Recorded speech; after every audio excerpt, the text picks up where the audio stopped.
네, 여러분 안녕하십니까? 가장 빠른 종합뉴스 뉴스큐 시작합니다. 네, 여야 대체의 중심에 서 있던 간호법이 지난주 국회 본회의를 통과한 가운데 의료 현장에선 갈등이 일단락되기보다는 본격화하고 있는 분위기입니다. 의사협회가 총파업을 예고해 의료 현장 혼란이 우려되고 있습니다. 오전 뉴스에선 간호사들의 논리로 의사협회 입장을 들어본 데 이어 뉴스큐에선 의사들의 논리로 간호사협회 생각을 들어보겠습니다. 일본 기시다 총리 방한이 기정사실화되는 분위기입니다. 일정이 앞당겨진 데는 한미 정상회담 결과도 배경이 될 텐데요. 일본의 성의 있는 호응 조치를 포함해 한일 정상회담 의제 예상해 보겠습니다. 노동절이자 월요일인 오늘 뉴스큐는 국회부터 가보겠습니다. 검찰이 민주당 전당대회 돈봉투 의혹의 핵심 인물로 꼽히는 송영길 전 대표 주변에 대한 추가 강제 수사에 나선 가운데 송영길 전 대표 측이 내일 오전에 서울중앙지방검찰청에 자진 출석하겠다고 밝혔습니다. 국민의힘 윤리위는 이딴 설화로 논란이 됐던 김재원, 태영호 최고위원에 대한 징계 절차를 시작하기로 했습니다. 취재기자 연결합니다. 권남기 기자. 네, 국회입니다. 네, 송 전 대표가 내일 서울중앙지검에 자진 출석하겠다고 밝혔죠?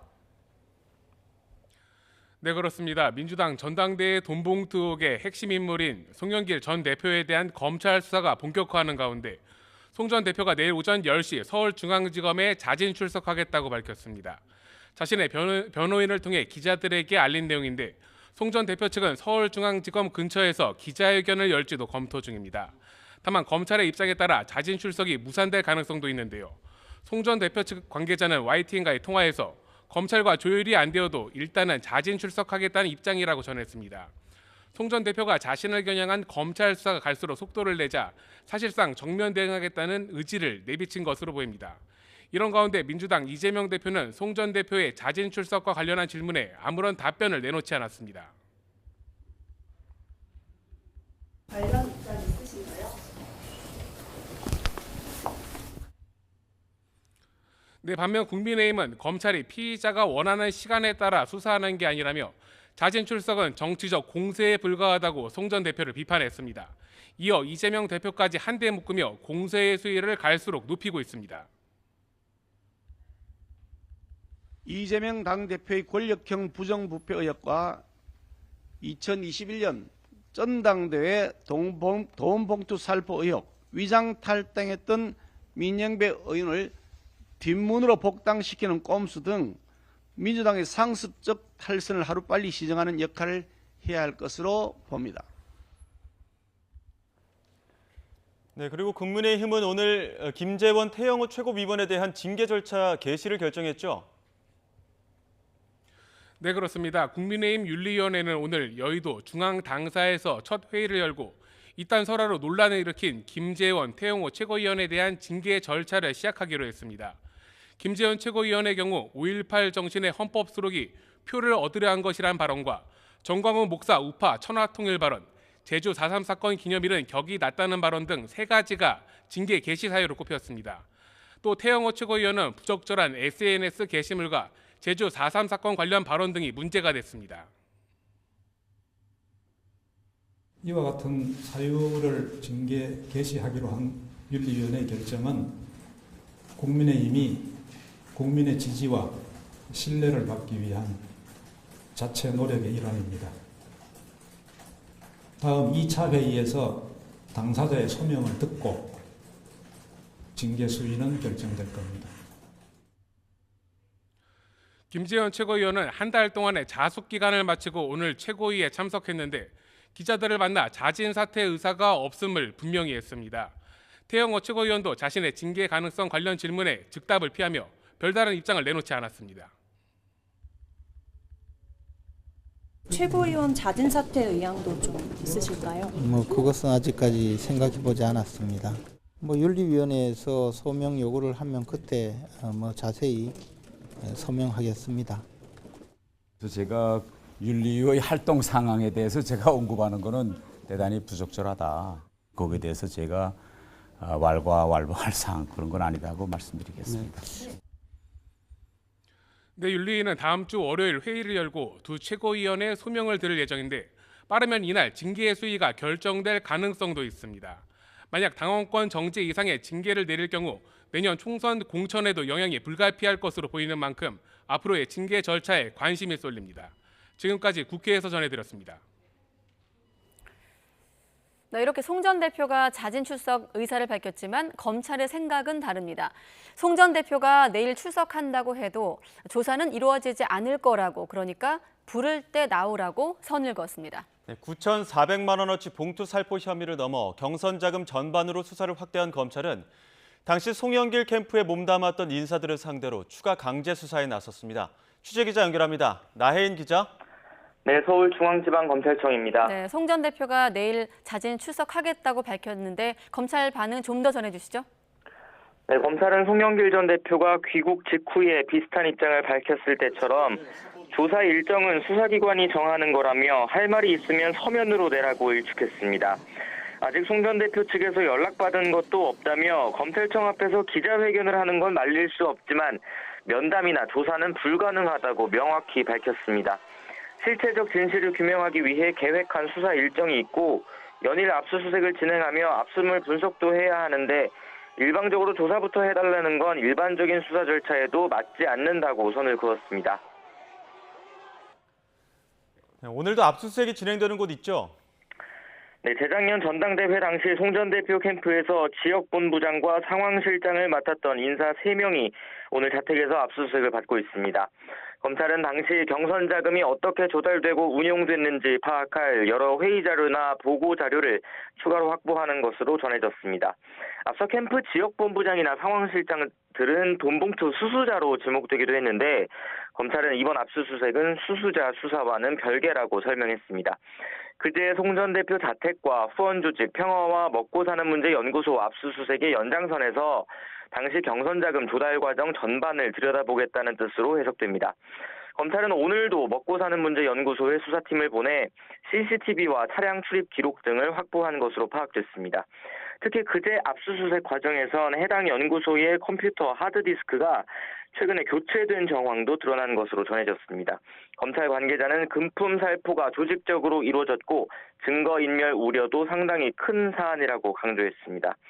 현재 검찰은 송 전 대표가 기존 9,400만 원어치 봉투 살포에 공모한 혐의와 함께 외곽 후원 조직인 먹고사는 문제 연구소 기부금을 경선 자금으로 동원했을 가능성을 들여다보고 있습니다. 실제 해당 연구소 직원들이 송 전 대표 경선 캠프에서 다수 활동했고 특히 양쪽의 회계 업무를 함께 담당했던 직원 박모 씨가 최근 송 전 대표가 머물던 프랑스 파리에도 다녀온 것으로 알려졌습니다. 하지만 송 전 대표 측은 박 씨뿐만 아니라 여러 사람이 이번 수사 전에 프랑스 단체 관광을 갔던 거라며 마치 사전에 모의라도 한 것처럼 몰아가는 건 유감이라고 했습니다. 이번 수사에 물꼬를 튼 이정근 전 사무부총장의 변호인도 오늘 기자회견을 열고 핵심 증거인 통화녹음 파일을 검찰이 특정 시점을 노려서 언론에 유출했다고 거듭 주장했습니다. 또 검찰이 지난해 말부터 이 전 부총장을 변호사 없이 수십 차례 불러서 돈봉투 의혹을 캐물었다고 주장했습니다.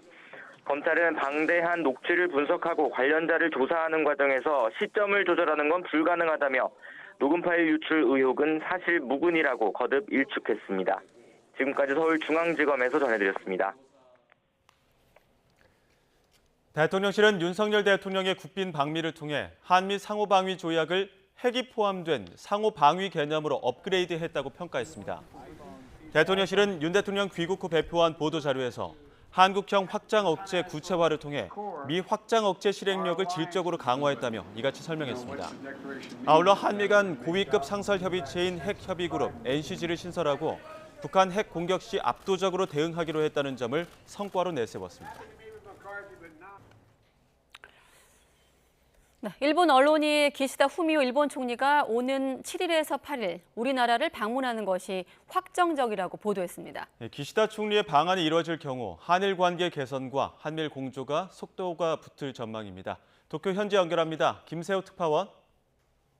네, 도쿄입니다. 네, 일본에서 조금 더 진전된 보도가 나오고 있는데 어떻습니까? 어느 정도 윤곽이 잡혀가고 있는 건가요? 네, 일본 지지통신은 오는 7일에서 8일 기시다 총리가 한국을 방문하는 일정이 확정적이라며 일본 정부 관계자를 인용해 보도했습니다. 이어 기시다 총리가 윤석열 대통령과 북한의 핵 탄도미사일에 대응하기 위한 긴밀한 협력을 확인할 것이라고 전했습니다.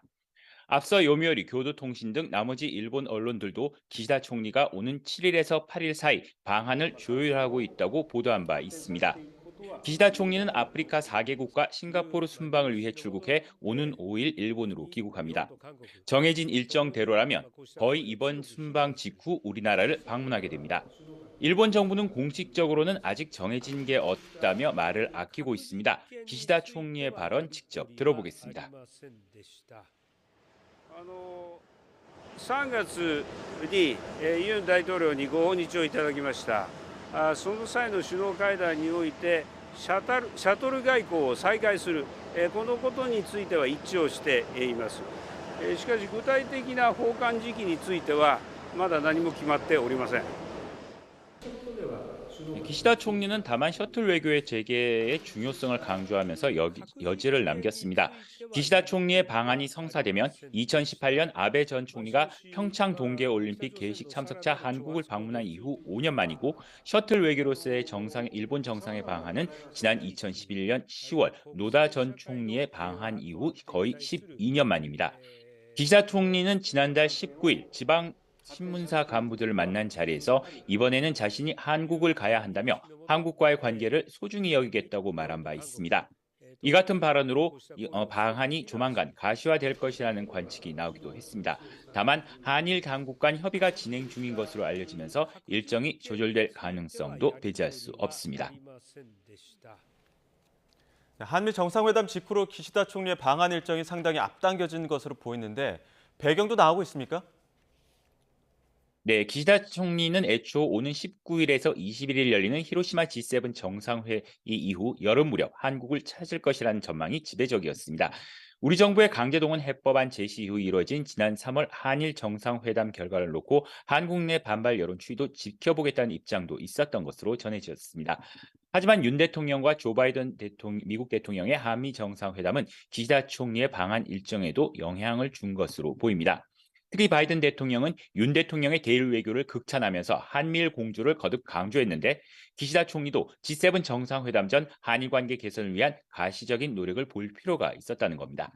요미우리 신문은 기시다 총리가 G7 정상회의 전 한국을 찾아 대일 관계를 중시하는 윤 대통령에게 호응할 필요가 있다고 판단한 것으로 분석했습니다. 네, 정리하면 기시다 총리가 한국을 방문하게 된다면 윤 대통령과 여러 의제에 대해 논의를 하겠습니다마는 아무래도 식민 지배에 대한 사죄를 포함해서 일본 정부의 성의 있는 호응, 이 조치 여부가 초미의 관심사 아니겠습니까? 어떤 전망들이 나오고 있습니까? 네, 기시다 총리는 지난 3월 6일 한국의 강제동원 해법에 김대중 오부치 선언을 포함한 역대 내각의 역사인식을 계승한다고 밝혔습니다. 다만 지난 1998년 발표된 김대중 오부치 선언에는 일본 정부의 통절한 반성과 진실 어린 사죄가 담겨 있는데 기시다 총리는 이러한 사죄의 표현을 지금까지 직접 언급하지 않았습니다. 여당인 자민당 내 극우 성향의 의원들 목소리와 극우 언론들의 압박도 이어지고 있는데요. 이들은 특히 지난 3월 정상회담 전부터 일본 총리가 어떠한 경우라도 사죄라는 표현을 직접 언급해서는 안 된다며 거듭 주장해왔습니다. 이후에도 한국에 보다 더 강경한 자세로 나가야 한다는 목소리가 일본 보수 우익을 중심으로 계속 나오고 있습니다. 자민당의 아오야마 시게하루 참의원은 한국을 화이트리스트에 복귀시킨 것을 놓고 전례 없는 비정상적인 움직임을 보였다고 비난했습니다. 산케이 신문도 사설에서 한국 측의 개선 상황을 신중히 지켜봐야 한다며 절대로 쉽게 한국을 화이트리스트에 복귀시켜서는 안 된다고 주장했습니다. 또 독도 문제에도 기시다 총리가 구체적인 행동을 하지 않아 총리로서의 진정성이 의심된다며 극우층의 목소리를 대변했습니다. 이 때문에 여당 내 보수파들의 입김을 무시할 수 없는 기시다 총리로서는 한국 정부가 바라는 전향적인 입장을 내놓기는 어려워 보입니다. 지금까지 도쿄에서 전해드렸습니다. 네, 한일 정상회담 전망은 몇 가지 소식 전하고 바로 대담으로 이어가겠습니다. 이번엔 중국입니다. 중국 관영은 매체를 총동원해서 연일 윤 대통령의 방미와 관련된 비판 기사를 쏟아내고 있습니다. 심지어 중국군의 한국전쟁 참전을 다룬 애국주의 드라마까지 긴급 편성해 재방송에 들어갔습니다. 보도에 김상우 기자입니다. 한국전쟁 당시 영하 20, 30도의 강추위가 몰아치는 해발 1000m에서 2000m의 고산지대 장진호에서 미군과 중국군은 사투를 벌였습니다. The U.S. First Marine Division miraculously broke through a wave of 120,000 Chinese troops at the Battle of Lake Changjin. 중국 중앙TV가 장진호 전투 등 한국전쟁 참전을 소재로 한 40부작 드라마를 긴급 편성해서 재방송에 들어갔습니다. 관영 매체 황구망은 매일 같은 시각 이 드라마를 방영할 것이라면서 미국에 맞서 북한을 도왔다는 뜻인 항미 원조의 위대한 정신을 진지하게 드러내 보인다고 전했습니다. 중국이 관영 매체를 사실상 총동원해서 연일 한미 정상회담의 성과를 깎아내리며 윤석열 대통령을 향해 날선 비판을 이어가고 있습니다. 而韩国呢，一旦加入这个进程，就意味着会放弃外交当中的更多的平衡性，牺牲本国的利益，配合美国的战略目标，甚至成为美国的马前卒。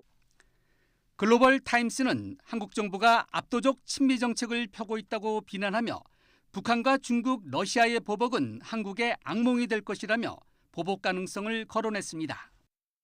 차이나 데일리는 영내 지정학적 균형을 강조해온 한국 외교의 일대 변화를 사실상 선언한 것으로 윤 대통령이 판도라의 상자를 열 준비가 돼 있음을 보여줬다고 비판했습니다. 특히 중앙TV는 메인 뉴스 프로그램에서 한일 정상회담에 이어 한미 정상회담도 실패했다고 주장한 박지원 전 국가정보원장의 페이스북 글을 자세히 소개했고 또 한미 워싱턴 선언은 빈 껍데기라고 한 국내 교수의 주장 등 비판 목소리를 일방적으로 소개했습니다. YTN 김상우입니다. 우리 외교부는 북중러의 경고를 무시하면 보복에 직면하게 될 거라는 중국 언론 보도에 대해서 타국이 우려를 가질 사항이 아니라고 반박했습니다. 외교부 당국자는 핵미사일 위협을 통해 한반도와 영내 긴장을 고조시키고 있는 것은 우리가 아닌 북한이라면서 이같이 밝혔습니다. 그러면서 워싱턴 선언이 우려되면 보복의 망상을 꿈꾸지 말고 북한이 비핵화 대화에 복귀할 수 있도록 건설적 역할을 할 것을 자국 정부에 호소하길 바란다고 말했습니다. 탄도미사일 킬러로 불리는 미국 해군 이지스급 축함 존핀이 최근 우리나라에 입항했던 사실이 뒤늦게 알려졌습니다. 자유아시아방송 RFA는 지난달 21일쯤 미 해군 7함대 소속 이지스급 축함 존핀이 경기도 평택 해군기지에 입항했다고 이의로 자주국방네트워크 사무국장을 인용해 보도했습니다. 방송에서는 존핀의 한반도 전개가 북한의 정찰 위성 발사 예고와 관련이 있을 것으로 관측했는데 군 관계자는 입항했었던 것은 맞지만 어떤 목적이었는지는 확인 중이라고 설명했습니다. 네, 아무튼 한미 정상회담이 마무리된 이후 일본에서는 기시다 후미오 총리의 조기 방한 가능성이 제기되고 있습니다. 양국은 아직 신중한 입장이지만 이달 초 기시다 총리의 방한이 성사된다면 12년 만에 한일 정상 셔틀 외교 복원이라는 의미를 지니게 되는데요. 최은미 아산정책연구원 연구위원과 자세한 이야기 나눠보겠습니다. 어서 오십시오. 안녕하세요. 아무튼 지난 3월에 우리 정부의 강제동원 배상 발표 이후 대통령의 방일이 있었고 그리고 또 바로 한미 정상회담이 이어졌고 한일 정상회담까지 거론되고 있는 외교 상황을 맞고 있습니다.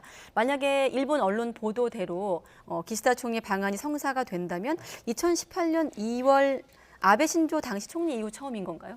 네, 총리로서 네. 이제 방한을 하는 거는 2018년도 2월에 평창 동계올림픽 계기에 네. 아베 총리가 이제 한국을 찾았던 것 이후에 이제 한 5년 3개월 만일 것 같고요. 네. 그리고 이제 양자회담을 위해서 방문하는 거는 2011년 10월 정도였죠. 노다 총리가 네. 방문을 했던 게 마지막이었어서 한 12년 한 7개월 정도 되는 것 같습니다. 네. 예. 지금 원래 뭐 예측대로라면 여름쯤이라고는 했겠지만 지금 조기 방안이 또 거론이 되고 있습니다. 네. 이런 과정에서 보면 미국의 입김이 작용하지 않았을 것이냐 이런 분석들도 나오는데 어떻게 보십니까? 네, 원래 저희가 이제 여름 정도로 예상을 네. 했었는데 상당 부분 좀 앞당겨진 게 있고 예. 그러면 이제 기시다 총리가 사실은 방문을 할 거라는 거는 우리가 모두 이제 예상을 하는 범위였는데 네. 이게 왜 지금이냐라고 하는 부분에 대해서 의문을 가지지 않을 수 없을 것 같습니다. 예. 근데 개인적으로는 한 3가지 정도 이제 좀 생각해 볼 수 있을 것 같은데요. 일단은 이제 G7 전이라는 측면에서 봤을 때는 G7 G7 정상회의에서 이제 한미일 정상회의가 개최될 가능성이 높고 네. 그렇다고 한다면 한미일 정상회의에서 어떤 결과물이 있겠죠. 그 결과물을 위한 사전 어떤 준비 작업이라고도 좀 볼 수 있을 것 같고요. 예. 뭐 또 다른 두 번째 측면으로 봤을 때는 일본의 국내적인 어떤 여론이나 이런 부분을 좀 볼 수 있을 것 같은데요. 최근에 일본에서 선거가 있었죠. 그래서 이제 통일 지방선거 혹은 그 중참위원 보궐선거가 있었는데 이 중참위원 보궐선거에서 자민당이 이기기는 했습니다만은 결과가 조금 애매한 거죠. 이제 이기긴 이겼는데 굉장히 어렵게 이기다 보니까 당장 이제 중의원을 해산하기에는 좀 어려운 상황이고 그렇게 된다면 조금 더 지지율을 끌어올릴 필요가 있고 이런 것들을 좀 고려했을 것 같고요.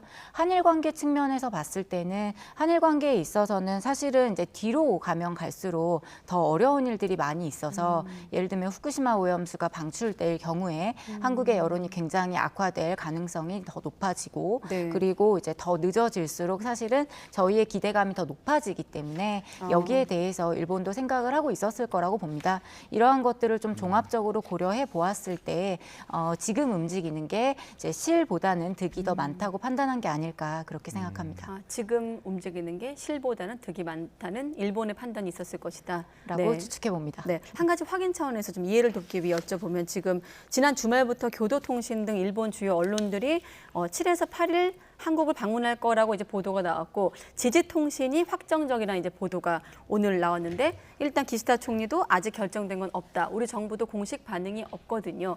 이대로 흘러갈까요? 어떻게 좀 예상하십니까? 이 정도까지 보도가 나왔기 때문에 사실은 뭐 거의 확정적이지 않을까 생각이 들고요. 만약에 이렇게까지 보도가 나왔는데 만약에 안 온다라고 네. 하면은 오지 않는 이유가 더 주목을 받을 것 같은데요. 네, 알겠습니다. 아무튼 우리 정부의 공식 입장을 한번 기다려 보기로 하고, 예. 그 화이트리스트 관련해서도 이야기해봐야 될 것 같습니다. 이제 지난달에 우리가 먼저 수출 우대국을 재지정했고 또 일본이 이번에는 경제산업성에서 한국을 화이트리스트에 재지정하기 위한 절차를 개시했다고 발표를 했는데 이것도 어떻게 보면은 기시다 총리의 방안을 앞두고 어떤 뭐 사전 작업이라고 봐야 되겠습니까? 그렇게 볼 수 있을 것 같습니다. 일본에서 일종의 저희가 이제 먼저 할 수 있는 조치들을 지금 취하고 있는 것들이기 때문에 네. 여기에 대한 어떤 호응이라고 볼 수 있을 것 같고요. 또 시기적으로도 화이트리스트 이제 복귀라는 차원에서 이야기가 되면서 조금 더 이제 한국에 대한 우호적인 어떤 그 국내에 일본 내의 분위기를 좀 형성하는 것도 생각해 볼 수 있을 것 같습니다. 네. 그런데 아까 저희 특파원 보도 내용을 보면 산케이신문 보도인데 화이트리스트에 한국을 복귀시켜서는 안 된다는 여론이 또 있었고 이 보수 우익을 중심으로 한국에 더 강경한 자세로 나가야 된다는 목소리가 있더라고요. 이런 거를 기시다 총리도 좀 신경을 쓰고 있겠죠? 아무래도 이제 일본 내에서 특히나 일본의 정치 체제와 한국의 정치 체제는 다르기 때문에 일본의 그 정당, 다시 말해서 일본 자민당의 목소리가 곧 일본의 그 내각, 기시다 내각의 목소리랑 이어지는 측면이 있고 그러다 보니 향후에 조금 더 롱런하기 위해서라도 그러니까 기시다 총리가 조금 더 장기 집권을 하기 위해서라도 자민당 내부의 목소리를 신경을 쓰지 않을 수 없겠죠. 그런 부분에서는 이제 보수 우익 좀 강경하게 이야기하는 그 집단의 목소리도 충분히 생각하고 있을 거라고 보여집니다. 예, 그렇게 해서 이제 기시다 총리가 한국을 조기 방문을 하게 된다면 윤 대통령과 정상회담을 하게 된다면 주요 의제들은 어떤 것들이 오르게 될까요? 의제 차원에서는 우선은 일단 강제징용 문제가 있으니까요. 강제징용 문제에 그 대법원 판결이라는 게 있었기 때문에 이후에 어떤 이행 상황이라고 해야 될까요? 현재 지금 피해자 기준으로 저희가 15명을 얘기를 하는데 15분 중에 10분께서 이제 정부의 의견에 찬성을 해주셨고 그리고 이제 반대하시는 분들이 5분 계신 거죠. 이러한 상황들에 대해서 확인이라고 해야 될까요? 점검이라고 해야 될까요? 이런 이행 상황 에 대한 이야기가 있을 것 같고요. 그리고 화이트리스트가 이제 화이트리스트로 복귀가 되는 상황이다 보니까 경제적인 차원에서 양국 간에 우선은 갈등 사안에 대한 어떤 해결 차원에서 논의되는 게 하나 있을 것 같고요. 또 하나는 이제 협력이라는 차원에서 어떤 의제를 다룰 거냐라고 할 때는 우선은 이제 북한 문제가 올라갈 것 같고요. 그런 차원에서는 지역 안보의 어떤 그 또 이후에 G7에서의 한미일 정상회의까지 고려를 한다면 지역 안보 차원에서의 어떤 논의들이 있을 것 같고요. 예. 그 외에도 이제 경제 안보, 양국이 모두 강조하고 있는 또 우리 그 정부에서도 경제 안보 의제는 굉장히 중요하게 다루고 있기 때문에 여기에 대한 이야기들도 할 수 있을 것 같고요. 마지막으로 또 이제 협력 의제로서 글로벌 과제라는 게 있겠죠. 예. 저희가 흔히 얘기하는 이제 비전통 안보라든지 혹은 신흥 안보라는 차원에서 기후 변화라든지 혹은 뭐 재해 재난이라든지 코로나19 같은 이제 보건 이런 것들이 다 신흥 안보 의제로 들어가는데요. 이러한 양국이 글로벌 그 과제에 대해서 같이 협력할 수 있는 사안들에 대해서 논의할 수 있을 거라고 생각을 합니다. 예. 그래도 우리 언론이나 여론이 좀 주목하는 건 결국 한국 정부의 강제동원 해법 발표에 대한 이른바 성의 있는 호응 여부, 조금 더 직접적으로 총리가 와서 과거사에 대한 어떤 사주에 대한 언급이 있을까에 대한 관심이 높은 상황인데 어떻게 위원님은 예상하십니까? 쉽지는 않을 거라고 보고요. 이제 사실 저희가 이제 기시다 총리가 방한을 하고 물론 셔틀 외교가 재개되는 차원에서 네. 굉장히 긍정적으로 평가를 합니다만 사실 저희가 바라는 거는 성의 있는 호응, 구체적으로는 두 가지죠. 네. 그 일본 총리의 어떤 과거사에 대한 사죄와 반성에 대한 발언, 그리고 일본 피고 기업의 참여 어떤 그 사죄 발언 이런 것들이 좀 기대가 되고 있는데 네. 여기에 대해서는 아직은 좀 긍정적으로 보기는 어렵다고 여겨지고요. 그런 차원에서 다른 부분에서 어떤 그 양국 간의 협력 의제에 대해서 논의한다고 하더라도 국내적으로는 좀 부정적인 어떤 평가들이 나올 가능성은 높다고 봅니다. 예. 앞서 지금 조기 방한하는 것들도 어떤 일본 내의 어떤 여론들을 의식하는 측면이 있을 것이다라는 분석도 해주셨는데 지금 기시다 내각의 지지율이 상승세를 타는 모습이 있습니다. 지금 50%를 기록한 게 8개월 만이다 보니까 네. 이런 부분들은 어떤 요인이 작용해서 오르고 있는 겁니까? 최근에 이제 니케이 신문에서 발표가 된 게 50%가 넘게 나왔는데 네. 굉장히 많이 올랐고 그래서 이제 어떤 부분이 내각을 지지하는 이유인가를 봤더니 1위가 자민당 중심의 내각이므로라는 게 이제 38%가 나왔고요. 예. 2위가 인품을 신뢰할 수 있어서 이게 28%, 그리고 세 번째가 이제 안정감이 있다라는 건데 이게 예. 21%로 나왔습니다. 그러면 일본 국민들이 이렇게 느끼는 이유가 뭘까? 그리고 그 사이에 지지율이 올라갈 때까지 어떠한 주요 이슈들이 있었는가라고 봤을 때는 역시나 외교 이슈가 조금 컸다라고 여겨지고요. 네. 일본 입장에서 본다라고 하면 3월에 그 한일 정상회담이 개최가 됐고 그 이후에 바로 일본 기시다 총리가 인도도 방문을 했고 우크라이나를 방문을 하고 이런 과정들을 이제 지켜보면서 일본에서는 기시다 총리 원래 또 외무대신을 오래 하기도 했었고요. 예. 네. 본인의 어떻게 보면 이제 특기인 거죠. 그 부분이 좀 국민들에게 많이 어필이 됐고 일본 외교가 지향하는 바들이 많이 이렇게 나오게 되면서 사실 우리도 그렇지만 이제 여론조사를 할 때 외교 이슈가 항상 이제 크게 비중을 차지하지는 않는데 이번 같은 경우에는 굉장히 이제 많이 안정감을 준 걸로 평가가 되었다고 여겨집니다. 네, 일본 내부에서. 일본 내부에서요. 네. 우리 대통령도 지지율 최근 분석할 때 외교가 긍정에도 부정에도 네. 상당한 영향을 끼친다는 분석 결과도 있습니다만은 아까도 잠시 언급했습니다만 극우 성향의 정치인들, 언론들이 내부에서 좀 압박을 하는 분위기가 있거든요. 아까 질문 드렸습니다만 그걸 의식하고 있는 기시다 총리를 향한 우리의 대응은 좀 어떻게 전략을 짜야 되는 겁니까? 사실은 근데 이제 그 일본 내부에서의 강경한 목소리라고 하는 거에 대해서 우리가 좀 이제 매우 이제 민감하게 반응하는 측면도 있기는 한데요. 네. 대다수는 사실 메이저 언론들의 대다수는 일본이 뭔가 조금 해야 된다라는 목소리들이 그래도 나오고 그래요? 있고요. 예.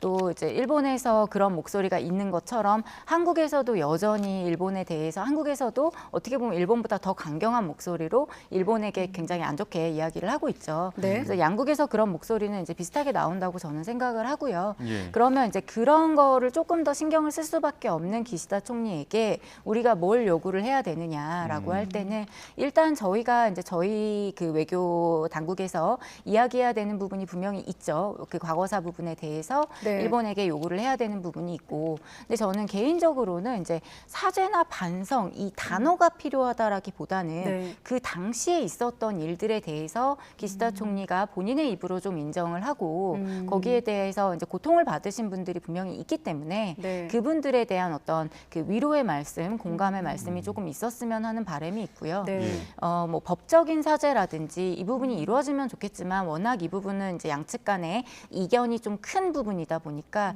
이거를 계속 강조하는 거는 저는 이건 조금 장기 과제로 이야기를 해야 될 것 같고요. 네. 우선은 좀 공감을 얻을 수 있는 부분을 먼저 이야기해야 되지 않을까 생각합니다. 그럼 추가적으로 지난 3월에 이제 한국 정부의 강제 동원 해법에 대해서 기시다 총리가 김대중 오부치 선언을 포함해서 역대 내각의 역사 인식을 계승했다고 했기 때문에 우리가 이제 관점이 좀 그쪽으로 치우쳐져 있는 건데 꼭 사죄 표현이 아니더라도 기시다 총리반의 언어의 어떤 표현이 나와야 된다 이렇게 보시는 건가요? 근데 개인적으로 이제 사죄, 반성 이 단어가 꼭 필요한가라는 생각은 좀 듭니다. 물론 이제 그렇게 얘기를 해주는 게 하는 게 당연히 필요한 거고 그렇게 나오는 게 좋기는 하지만 그 부분이 이제 좀 약간 생각의 차이가 있는 거죠. 일본에서는 여태까지 뭐 50 몇 번 하지 않았냐라고 얘기를 하는데 저희가 사실 그거를 한 번을 더 하라고 얘기하는 거는 아니니까요. 그 말을 해달라는 게 아니라 그 부분을 인정을 하고 거기에 대해서 일본의 진심을 담아라라는 건데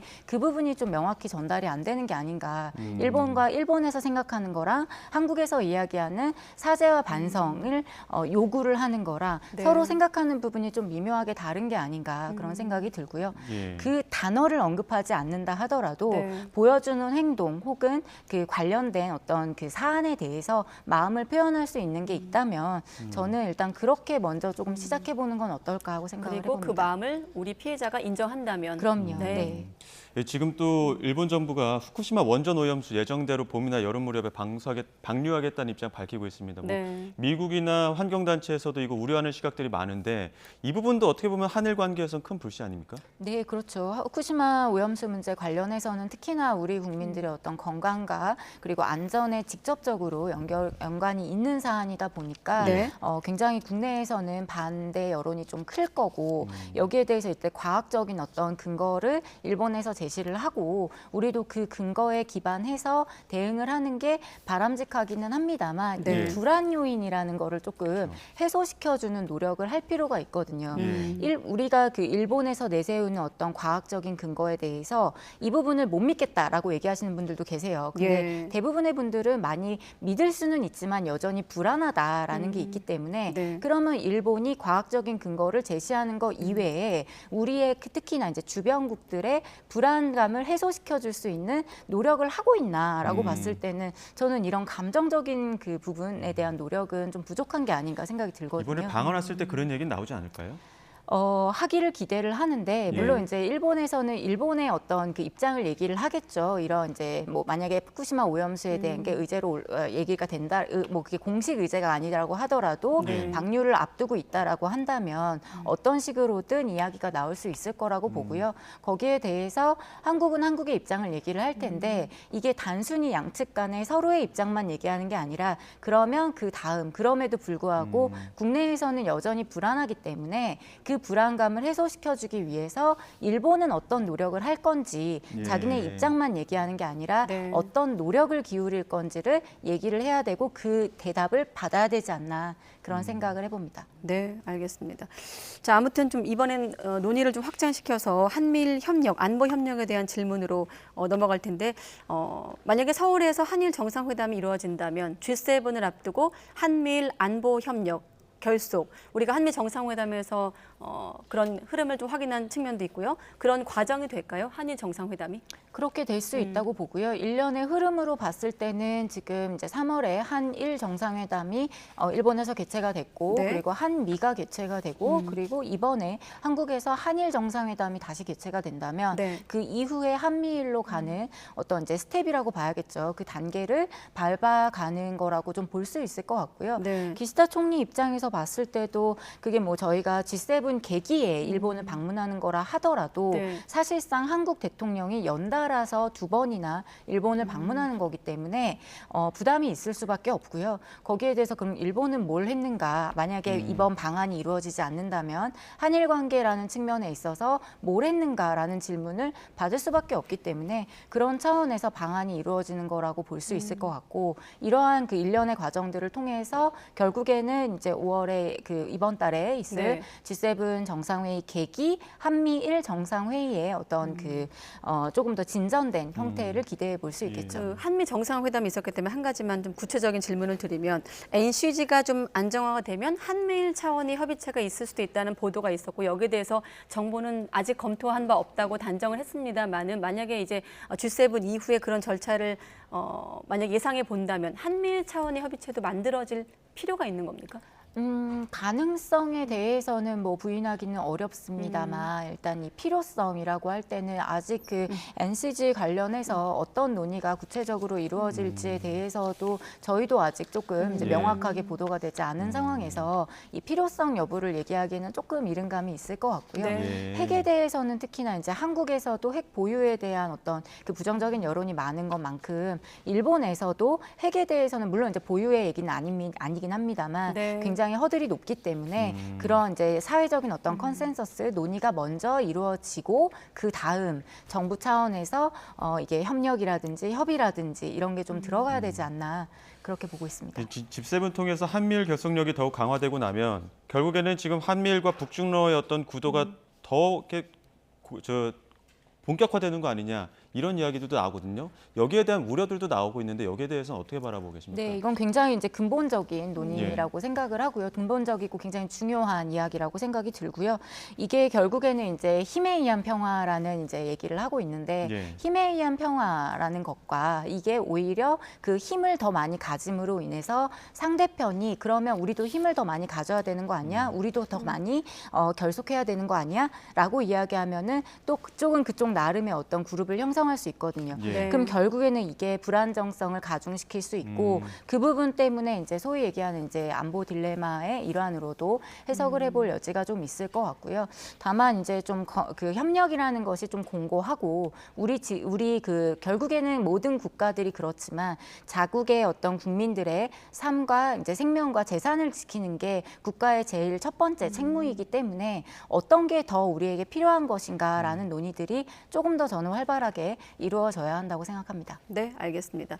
신냉전 리스크 관리에 대한 얘기까지 해봤습니다. 네, 최은미 아산정책연구원 연구위원과 함께했습니다. 고맙습니다, 위원님. 감사합니다.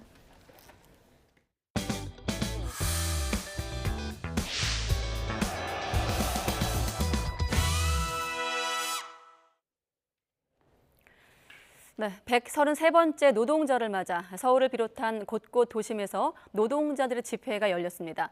민주노총과 한국노총 모두 현 정부의 노동 정책이 계약이라며 강하게 비판했는데 현장에 취재기자 나가 있습니다. 윤홍성 기자. 네, 서울 숙대입구역 앞에 나와 있습니다. 네, 일단 지금은 뒤로 경찰들 모습만 보이는데 노동절 대회 진행 중입니까? 네, 오후 2시부터 시작한 민주노총 세계 노동절 대회는 끝이 났습니다. 지금은 보시는 것처럼 주최 측 추산 3만 명의 노동자들이 도심을 행진하고 있습니다. 앞서 본 대회에서 민주노총 양경수 위원장은 정부의 노동 정책을 강도 높게 비판했는데요. 직접 들어보시겠습니다.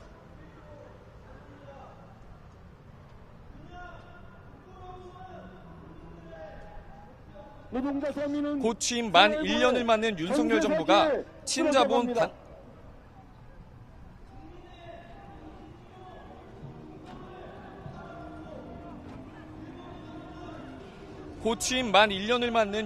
정부가 친자본 반노동 정책을 펼치고 있다고 목소리를 높였는데요. 노동자 서민은 견딜 수 없는 지경인데 경제와 민생은 뒷전이라고 규탄했습니다. 탄압에는 투쟁으로 맞선다며 오는 7월에는 양극화 해소를 위해 최저임금 인상 등을 요구하는 총파업에도 나서겠다고 밝혔습니다. 오늘 집회에는 진보정당과 시민사회단체도 함께했습니다.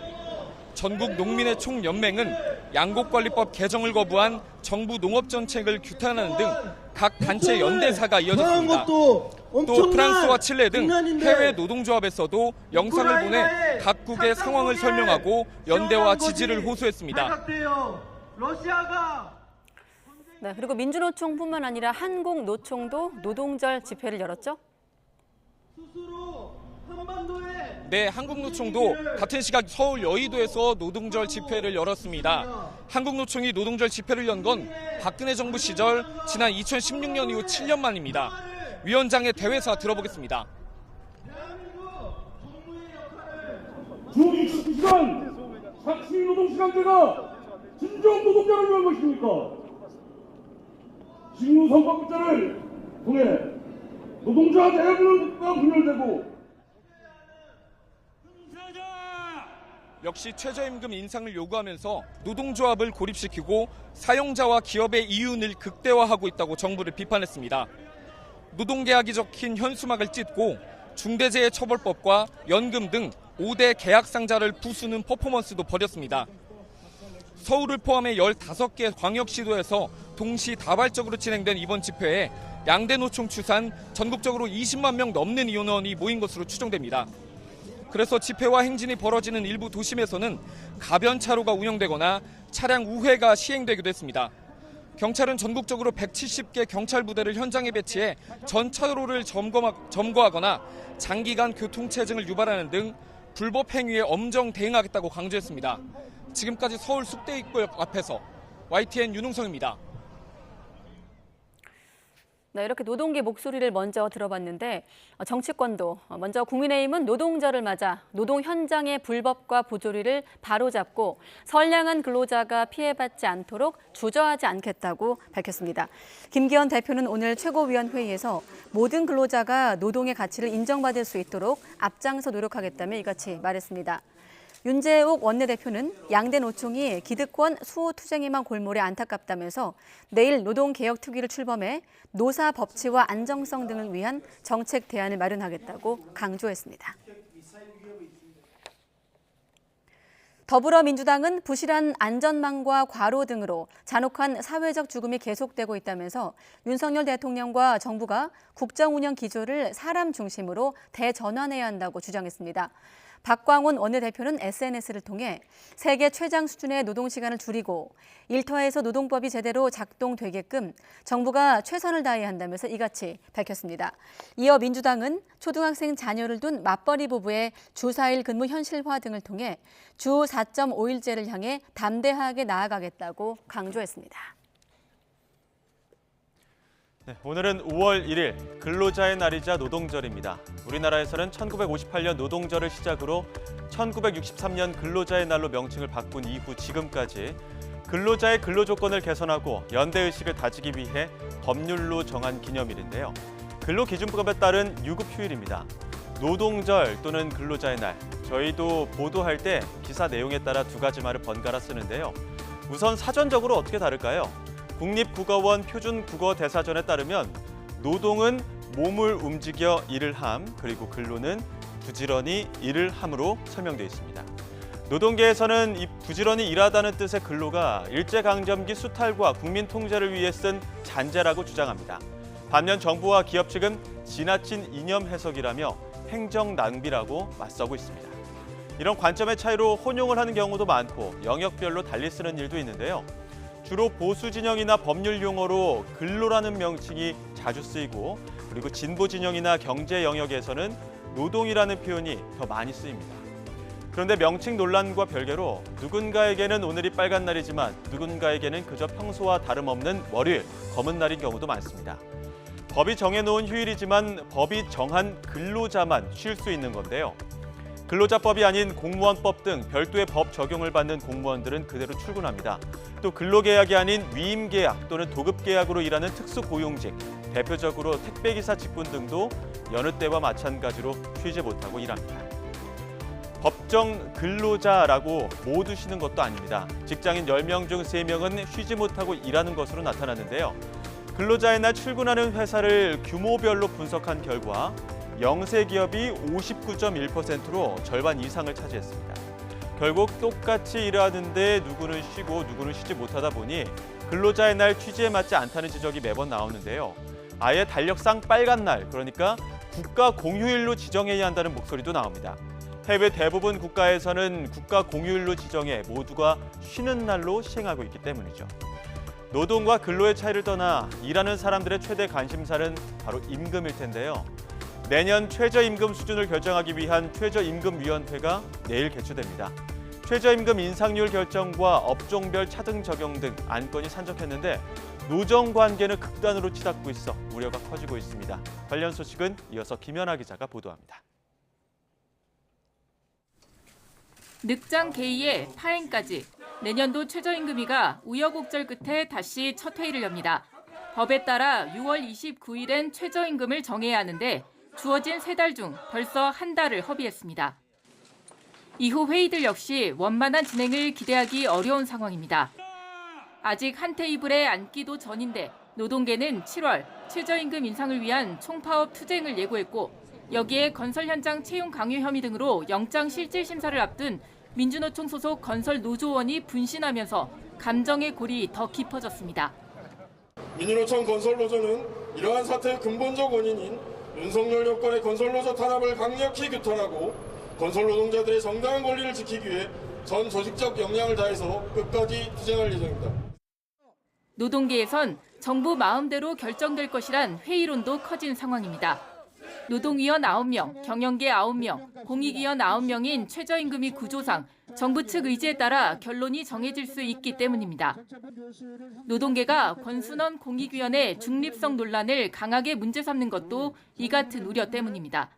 게다가 양대 노총이 최저임금 25% 인상을 내건 것과 달리 MG노조는 현실성 문제와 함께 최저시급이 급등하면 일자리가 없어지고 물가가 오르는 게 당연한데 과연 근로자에게 이익이 되는지 의문이라고 밝혔고 소상공인 등도 최저임금 급등을 지지하지 않기 때문에 근로시간 개편안 때와 달리 정부가 물러설 이유가 크지 않다는 점도 최저임금 협상을 어렵게 할 거란 분석입니다.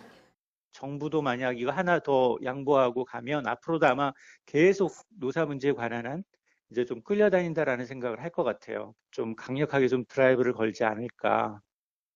특히 올해 최저임금은 3.95% 이상 올라 시급 10,000원이 넘을지도 관건이지만 진짜 고비는 업종별 최저임금 적용이 될 거란 전망인데 사실상 정부가 키를 주게 될 최저임금위가 차등 적용을 결정한다면 노정 전면전의 신호탄이 될 가능성이 큽니다. YTN 김연아입니다. 네, 최근 1년간 3건의 중대재해로 4명의 사망자가 발생한 세아베스틸에서 산업안전보건법 위반 사례가 590건 넘게 적발됐습니다. 고용노동부는 세아베스틸 본사와 군산 창녕 공장을 특별 감독한 결과 모두 592건의 산업안전보건법 위반을 적발했다고 밝혔습니다.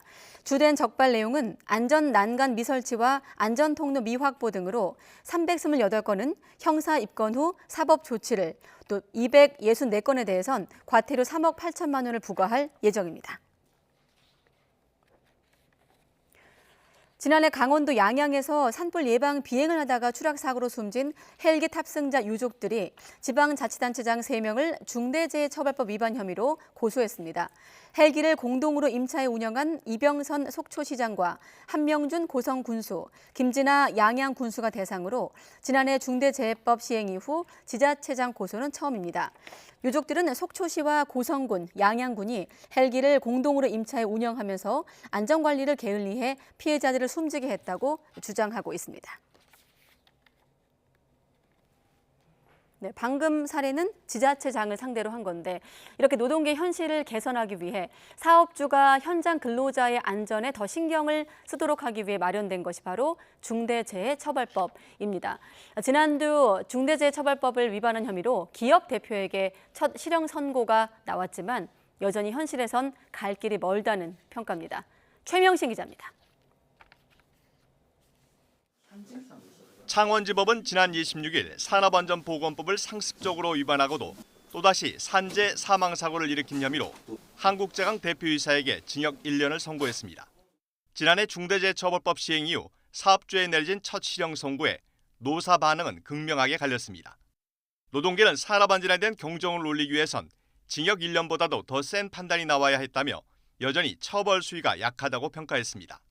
반면 경영계는 경영 리스크가 현실화했다며 앞으로 유사한 판결이 계수될 경우 산업 현장의 혼란이 더 가중될 것으로 우려했습니다.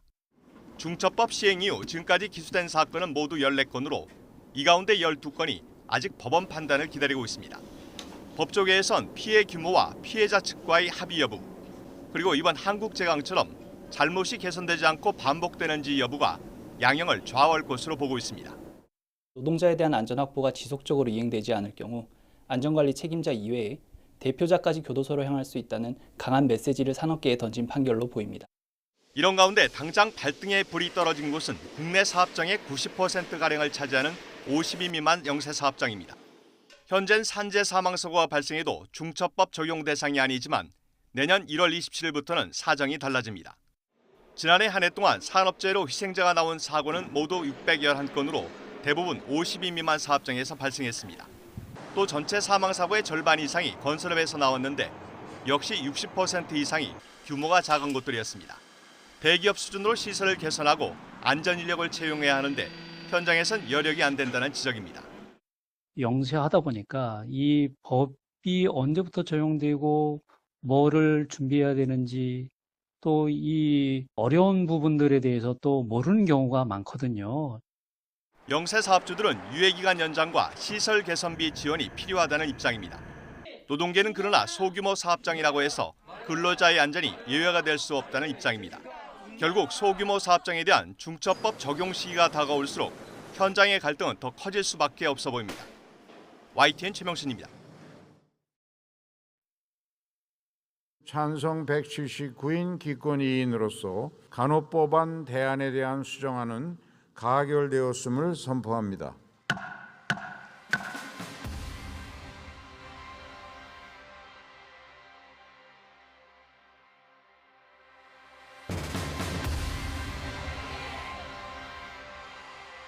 타 직역의 업무를 침탈하는 일이 병원 내에서 발생하고 있다면 병원의 경영자이자 병원장인 의사가 불법적으로 타 직역의 업무 수행을 간호사에게 지시하기 때문입니다.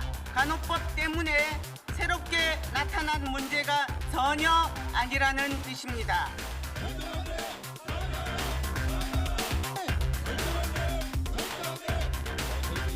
단체장님들께서 파업에 전격 찬성하셨고 적극 참여하기로 결정은 됐습니다.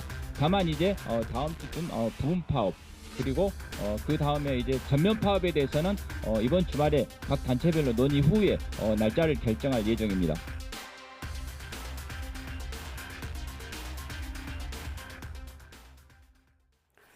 네, 둘로 쪼개진 의료계. 지난달 27일 더불어민주당 주도로 국회를 통과한 간호법 제정안을 놓고 후폭풍이 거셉니다. 당장 함께 의료 현장을 지켜도 모자랄 의사와 간호조무사 등이 총파업을 예고하며 반발하고 있어 혼란이 커지고 있습니다. 앞서 오늘 오전 뉴스에선 박명하 대한의사협회 비상대책위원장을 인터뷰했고요. 이번 시간은 예고한 대로 김원일 대한간호협회 정책자문위원과 인터뷰 이어가겠습니다. 위원님 안녕하십니까? 예, 안녕하십니까? 네, 워낙 국회 처리 과정에서 저희가 여러 번 쟁점들을 정리해드렸고 왜 대립하는지 많이들 알고 계시겠습니다만 어떻습니까? 일단 국회 처리 과정에서 이렇게 수정을 거쳤거든요. 예. 간호법 제정안 통과 이후 어떻게 평가하십니까? 간호법 제정안은 말씀하신 대로 2년 동안 충분한 특히 4번의 법안 심사를 거친 충분한 심의 과정을 거친 법안이고요. 그리고 그에 합당한 그 국회법에 따라 적법한 절차에서 처리됐다고 생각합니다. 네. 언론 보도를 보면 반대하는 쪽도 손해가 크지 않고 찬성하는 쪽도 그렇게 이익이 크지 않다고 이렇게 표현하던데 실제로 어떻습니까? 반응은?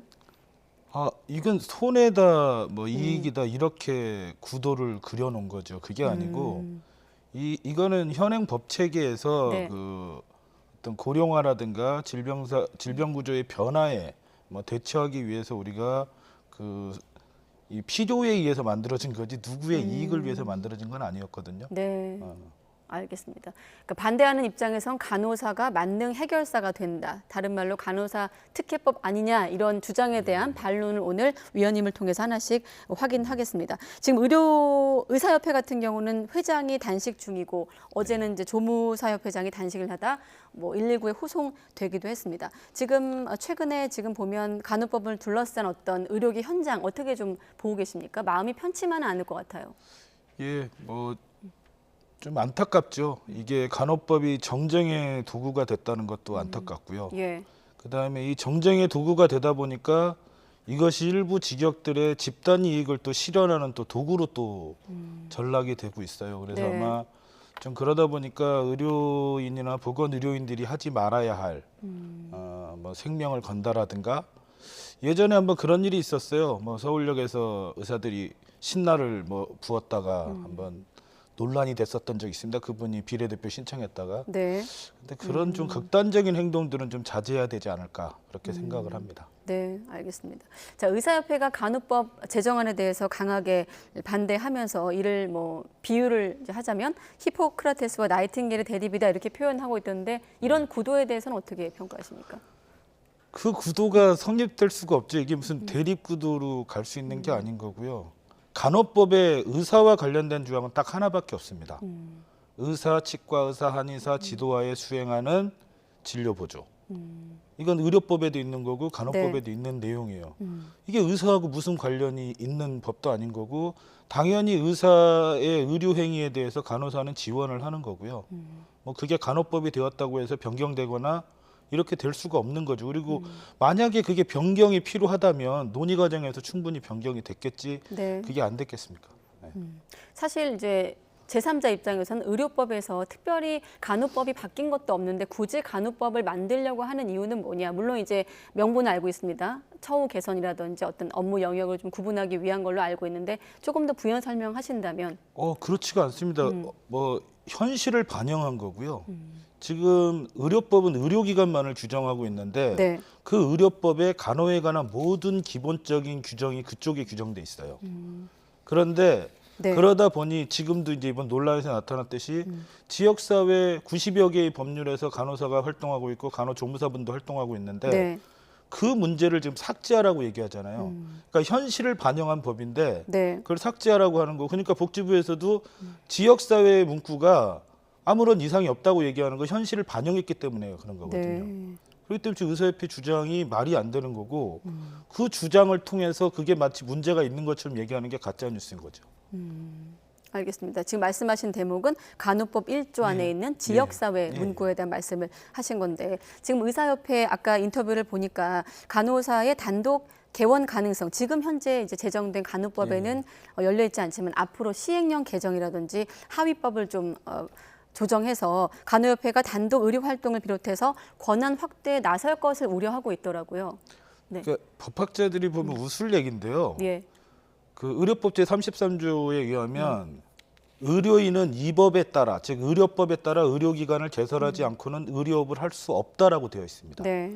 그런데 간호법의 하위 법령이 법률도 아니고 뭐 하위 법령에서 만약에 간호법에서 그러면 가능하겠죠. 네. 간호법에서 의료법 제33조에도 불구하고 간호사는 의료기관을 개설할 수 있다고 규정하면 모르겠으나 네. 법률에서 정하고 있는 걸 하위 법령에서 한다는 얘기는 있을 수가 없는 거고요. 그러니까 그런 주장들을 계속 그 의협이 하고 있는데 이건 사실 우리가 상위법 우선의 원칙에 봐서도 위반되는 얘기고 네. 실제 있을 수 없는 주장들입니다. 한 가지 연결해서 그 국회 통과 이후 환영의 뜻을 밝히면서 이제 간호협회가 선한 취지가 선한 결과를 낳기 위해서 지속적인 보완과 노력이 필요하다고 강조했는데 이건 어떤 의미인가요? 지금 저희가 사실 우리 사회가 이제는 돌봄에 대한 국가와 사회의 책임 없이는 네. 유지가 되기 어렵습니다. 그런데 그래서 이제 돌봄에 대한 그러니까 간호뿐 아니라 네. 이 돌봄에 대한 역할도 사실 담아내려고 했었는데 예. 그걸 많이 못했었던 거고요. 그래서 간호법은 간호에만 국한되지 않고 돌봄의 영역들, 지금 사회적 돌봄, 특히 질병을 가지신 분들의 돌봄 영역들까지 같이 책임져 나가야 된다는 취지에서 네. 그런 말이 나오지 않았나 생각합니다. 네, 오전 시간 앵커 같은 경우 이제 간호협회 입장에서 의사협회에게 질문을 했다면 전 반대로 의사협회 입장에서 또 질문 드릴 수밖에 없는데 말씀하신 그 돌봄 사업 관련해서 이미 법적인 제도적 사업에 어떤 구체적인 안들이 마련되고 있는데 왜 간호사만 독자적으로 선점하려 하는가라는 질문을 하더라고요. 독자적으로 하려고 한 적 없고요. 다만 간호사가 간호사의 면허된 업무 범위 내에서 네. 의료법에 정해졌고 그다음에 이번에 간호법으로 나오게 되는데 네. 그 정해진 업무 범위 내에서 간호사가 하겠다는 것이지 어떻게 간호사가 간호법이 된다고 해서 업무 범위 이상의 범위를 하겠어요. 그러니까 만약에 치료적 의료행위 플러스 돌봄이 필요하다면 당연히 의료기관에서 네. 의사의 권한 속에서 하는 거고요. 지금 요양시설이라든가 이런 쪽에서는 의사가 없지 않습니까? 예. 의사가 없으면 당연히 간호사가 할 수 있는 일들은 간호사가 하면서 돌봄을 하는 거고요. 그다음에 가정도 마찬가지고 방문간호 서비스라든가 노인 장기 요양보험제도에서 하고 있는 서비스가 있으면 그 내용을 한다는 거지 무엇을 독점했다는 얘기가 없어요. 그러니까 지금 모든 주장에 보면 네. 어떤 조항 때문에 뭐가 독점됐다라고 얘기를 해야 되거든요. 네. 근데 지금 그런 게 없어요. 그냥 독점했다. 뭐 의료기관을 개설할 것이다. 전부 다 조항에 대한 얘기, 법에 대한 얘기는 없이 선언적인 주장만 지금 하고 있는 거죠. 네, 알겠습니다. 아무튼 간호법 제정은 국회를 통과했고 지금 13개 보건의료 단체가 반발을 하고 있는 상황이고 총파업까지 예고한 상황에서 위원님의 의견을 듣고 있는데 지금 현재 시점에서 변수는 대통령의 거부권 행사 아니겠습니까? 지금 여당 같은 경우도 건의하겠다 이런 입장인데 아까 정쟁화에 대한 어떤 안타까운 말씀도 하셨습니다만 만약에 거부권 행사를 한다는 전제하에 질문드리면 어떤 좀 대응을 예상할 수 있을까요? 글쎄요, 대응보다는 지금 저희가 얘기해야 될 건 이것 또한 프레임이라고 생각해요. 그러니까 계속 한다. 근데 사실 제가 알기로는 아직 공식적으로 입장 나온 건 아니고요. 네. 그리고 지금 이 주장에 대해서 이제 국민의힘에서 그 주장을 한 것에 대해서 매우 바람직하지도 않고 안타깝게 생각합니다. 왜냐하면 네. 2020년 4월 12일에 그 당시에 미래통합당이었죠. 국민의힘으로 바뀌기 전에 네. 분명히 그 당하고 간호협회와 협약을 했어요. 정책 협약을 했고 간호법 제정 추진을 약속했습니다. 대통령 공약을 떠나서 네. 그 이전에 약속했었던 내용이고요. 그리고 수많은 자료들을 통해서 확인이 되고 있습니다. 지금 뭐 가장 반대한다는 강기훈 의원의 주장이라든가 뭐 다른 분들의 주장도 보면 네. 간호법 제정 추진하겠다고 수없이 약속을 했는데 이제 와서 갑자기 저렇게 주장하는 것 자체가 좀 이걸 정쟁화 시켰다라는 아주 그 안타까운 의구심을 가질 수밖에 없습니다. 네. 하지만 또 저희는 언론 입장에 질문 드릴 수밖에 없어서 혹시 거부권 행사가 되는 경우에 대비해서 간호법이 혹시 내부적으로 뭐 논의가 있거나 대응에 대한 어떤 계획이 있거나 그런 건 아닙니까? 아직은? 저희는 기본적으로 그렇게 생각해요. 지금까지 그 2020년 저희는 분명히 봤거든요. 네. 코로나 팬데믹 때 의대 정원 못하겠다고 국민의 생명과 안전을 네. 담보로 그 진료 거부를 했던 걸 보고 있기 때문에 그것이 얼마나 국민들에게 지탄을 받았는지 충분히 목도를 했고 그렇기 때문에 그런 부분에 대해서 아마 질문하시는 것 같은데 네. 저희는 아직까지 그런 부분은 고려하지 않고 있습니다. 네. 일단 복지부 같은 경우 최근에 어떤 총파업 예고에 대해서 강경 대응보다는 일단 좀 글쎄요, 달랜다고 표현을 해야 될까요? 그렇게 좀 얘기를 듣는 쪽으로 하고 있는데 복지부의 중재 방향에 대해서는 어떻게 평가하십니까? 복지부는 지금 굉장히 좀 나오고 있는 태도나 주장이 매우 앞뒤가 안 맞습니다. 첫 번째 제일 많이 주장하고 있는 내용 중에 하나가 뭐냐면 그 지금 현재 잘못된 내용이잖아요. 그러니까 네. 지금까지 이제 간호법에 대해서 검증했고 복지부에서도 간호법이 타 직역의 업무를 침해하거나 의료기관 개설권이 없대요. 네. 그렇다면 지금까지 주장했던 내용들이 사실이 아니란 얘기인데 사실이 아닌 거에서는 단호하게 대처를 해야지. 그런데도 갈등이 있다라는 그러니까 이중적인 태도를 취하고 있는 거고요.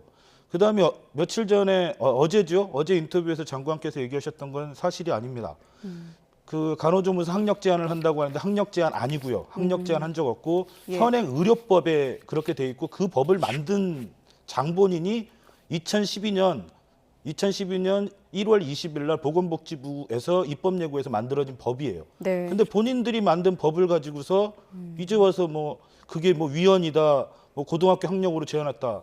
학력으로 제한한 바가 없기 때문에 지금 복지부가 네. 일단 사실관계 파악부터 좀 하면서 좀 대응하는 게 바람직하지 않나 그렇게 생각합니다. 네, 알겠습니다. 아무튼 지금 재난위기, 보건의료 재난위기 관심 단계가 발령됐기 때문에 바라보는 시청자분들 좀 불안한 상황인데 끝으로 간단히 간호협회 입장에서 국민께 당부할 말씀이 있다면 어떤 말씀이 있을까요? 아까 말씀드렸던 대로 이제 사회적 돌봄이 필요합니다. 이제 개인과 가족에게만 우리 사회의 돌봄 문제를 맡길 수가 없어요. 네. 그다음 두 번째는 간호사가 확보될수록 환자 안전과 국민의 생명은 보호된다는 수많은 연구 결과들이 있습니다. 간호법은 바로 이 두 가지 내용을 담은 내용이고요. 네. 그렇기 때문에 그 정부도 가장 바람직하다고 생각해서 그동안 논의를 이어왔고 심지어 보건복지부조차도 공청회에서 찬성 입장을 표명했던 적이 있거든요. 네. 그렇기 때문에 좀 이 법이 지금 일부 지금 갈등은 있으나 이거는 어떤 일부 집단의 집단 이기주의 때문에 발생한 거고요. 간호법이 제정된다면 국민들의 그 생활과 편의에 크게 증진될 거라고 그렇게 생각합니다. 네, 알겠습니다. 의사협회에 이어서 오늘은 대한간호협회 정책자문위원과 함께했습니다. 고맙습니다. 예, 감사합니다.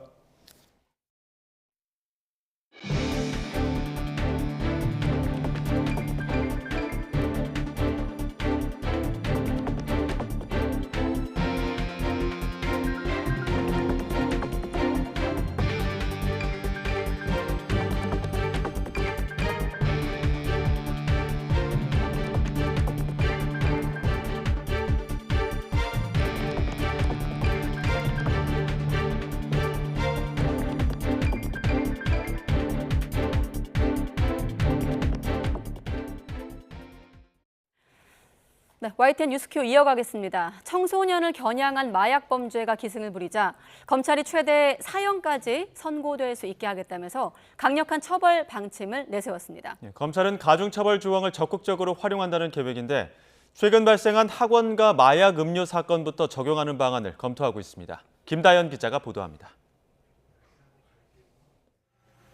지난달 발생한 학원가 마약 음료 사건을 계기로 청소년 대상 마약 범죄가 다시금 주목받고 있습니다. 음료에는 통상적인 필로폰 투약 분량의 3배나 담겼던 거로 확인됐고 특히 전화 금융사기 범죄가 합해진 신종 범죄라는 점에서 심각성이 컸습니다. 청소년 스스로 마약을 투약하거나 유통, 판매하는 경우도 눈에 띄게 늘고 있습니다. SNS 등을 통한 접근성도 높아지면서 최근 5년 새 청소년 마약 사범은 4배 넘게 뛰었습니다. 하지만 마약 사범 처벌은 점점 가벼워지는 추세입니다. 최근 3년 동안의 통계를 보면 마약 사범에 대한 실형 선고 비율은 점점 줄고 있지만 집행유예 비율은 점차 증가하고 있습니다. 정부는 지금부터라도 마약 범죄 뿌리를 뽑아야 한다고 강조합니다. 저희 정부는 많이 잡을 겁니다. 그리고 악소리 나게 강하게 처벌할 겁니다. 특히 중독 위험이 큰 청소년을 보호하기 위해 검찰은 앞으로 10대를 상대로 한 마약 공급 사범에 대해선 법정 최고형, 그러니까 사형 구형까지 불사하겠다는 방침을 내세웠습니다. 미성년자에게 마약류를 제공하면 최대 무기징역에 처하게 하고 영리 목적이었거나 상습적이라면 사형까지도 선고할 수 있는 현행법 조항을 적극적으로 적용하기로 한 겁니다. 검찰은 당장 이번 주 재판에 넘겨질 학원가 마약 사건 일당에게 해당 가중처벌 조항을 적용할 수 있을지 검토하고 있습니다. 또 새로 출범하는 국위양형위원회에서 마약 사범에 대한 처벌 기준 강화 안건이 논의될 수 있도록 힘을 쏟겠다는 계획입니다. YTN 김다연입니다. 데이트 폭력 피해를 신고한 여성의 집에서 마약이 발견돼 경찰이 수사에 착수했습니다. 경기 부천 원미경찰서는 마약류 관리에 관한 법률 위반 혐의로 30대 여성 A씨를 현행범으로 체포했습니다. A씨는 경기도 부천에 있는 자신의 아파트에서 임시 마약류로 지정된 러시를 보관한 혐의를 받고 있습니다. 어제 낮 1시 50분쯤 남자친구에게 감금을 당했다는 신고를 받고 출동한 경찰은 A씨가 마약을 투약했다는 남자친구 진술을 확보한 뒤 침대 수납장에서 러시 앰플 2통을 발견했습니다. 충남 예산경찰서는 대마를 몰래 키워 섭취한 혐의로 불법 체류자 신분인 30대 태국인 A씨 등 2명을 구속했다고 밝혔습니다. 이들은 지난달 자신들이 일하는 충남의 한 공장 기숙사에서 대마 14그루를 키워 새싹을 섭취하고 대마 종자와 대마잎 약 130g을 가지고 있던 혐의를 받습니다. 경찰 조사에서 이들은 앞서 출국한 지인으로부터 대마 등을 건네받았다고 진술한 것으로 전해졌습니다. 네, 이번에 YTN 단독 보도인데 인천 미추홀과 경기 동탄, 구리 등에 이어서 서울 은평구에서도 전세 사기를 당했다는 신고가 들어와 경찰이 수사에 착수했습니다. 100채 가까운 빌라를 가진 임대인이 보증금을 돌려줄 수 없다고 하는 건데요. 피해액은 최소 200억 원대에 달할 것으로 보입니다. 권준수 기자입니다. 서울 은평구 불광동의 한 빌라에서 5년 넘게 산 30대 A씨 부부. 최근 전세 계약이 끝났지만 집주인 B씨는 돈이 없다며 2억 5천만 원의 보증금을 돌려주지 않고 있습니다. 뒤늦게 등기부 등본을 떼보니 계약 만기일에 맞춰 근저당권까지 잡혀 있었습니다. 본인이 자기는 내용 증명 그런 거 안 받는 사람이고 소송을 너네가 해도 내가 법정에 나갈 것 같냐 이렇게 이야기를 하더라고요. 2015년부터 임대 사업을 했다는 집주인 B씨의 사무소 주소에 취재진이 직접 찾아가 봤습니다. 이곳에도 보증금을 돌려받지 못한 다른 세입자가 살고 있었습니다. 이사 가기 전에 한 2달 전? 그때 갑자기 이 집에 가압류가 걸린 거예요. 그거 갖고 이제 집주인이라고도 좀 시끄러웠는데 결국에는 일단 저희도 기다리고 있는 입장이거든요. 이처럼 최근 서울 은평구에도 전세 사기 신고가 잇따르자 경찰은 임대업자 B씨에 대해 본격 조사에 나섰습니다. 인천 미추홀 사례와 비슷하게 자기 자본 없이 소유 주택수를 늘려가는 이른바 무자본 갭투자 형식으로 전세 사기를 벌였다고 보고 있습니다. 전세 가격이 떨어지게 되면 세입자한테 반환할 능력이 애초부터 원시적으로 없었기 때문에 당연히 자연스럽게 사기로 이어질 수밖에 없습니다. 경찰은 임대업자 B씨가 서울 은평구에 소유한 빌라만 100채에 가까운 것으로 보고 있습니다. 현재까지 전세 보증금을 돌려받지 못해 피해를 신고한 세입자도 20여 명으로 파악됩니다. 이들이 돈을 전부 돌려받지 못하면 피해액은 200억 원대로 늘어날 것으로 추산됩니다. B씨는 특히 상업용 근린생활시설인 빌라를 사모아 전세를 주는 수법을 쓴 것으로 알려졌습니다. 이럴 경우 세입자는 최후순위 채권자가 돼 집이 경매로 팔린다 해도 보증금을 한 푼도 돌려받지 못할 가능성이 큽니다. 경찰은 B씨의 세금 체납 가능성과 공인중개사 등 공범의 존재 여부도 함께 살펴보고 있습니다. 경찰은 피해자 조사를 마치는 대로 임대업자 B씨에 대한 입건 여부를 결정할 방침입니다. YTN 권준수입니다. 지난해 7월부터 전세 사기 피해 수사에 돌입한 경찰이 현재까지 1,878명의 피해자와 이들의 피해액 3,167억 원을 확인해 검찰에 넘겼습니다. 경찰청은 지난해 7월 25일부터 지난달 9일까지 실시한 전국 특별 단속을 통해 모두 760여 건의 전세 사기를 확인했고 2,521명을 검거했다고 밝혔습니다. 경찰은 이 가운데 211명을 구속했고 나머지 1,791명에 대해선 계속 수사하고 있다고 설명했습니다. 경찰은 이 기간 서울에서 432명, 인천에서 287명, 경기 남부 지역에서 544명의 피의자를 붙잡았습니다. 네, 그런가 하면 경찰청 국가수사본부 중대범죄수사과는 지난달 28일 이른바 건축왕으로 불리는 남모 씨의 동해 망상지구 특혜 의혹과 관련해 입건 전 조사에 착수했습니다. 경찰은 사업자 선정 과정에서 불법 행위가 있었는지와 특혜가 있었는지 조사할 계획입니다. 앞서 지난 2018년 남 씨가 세운 특수목적 법인이 동해안권 경제자유구역 동해 망상 1지구 개발사업 시행자로 선정이 됐습니다.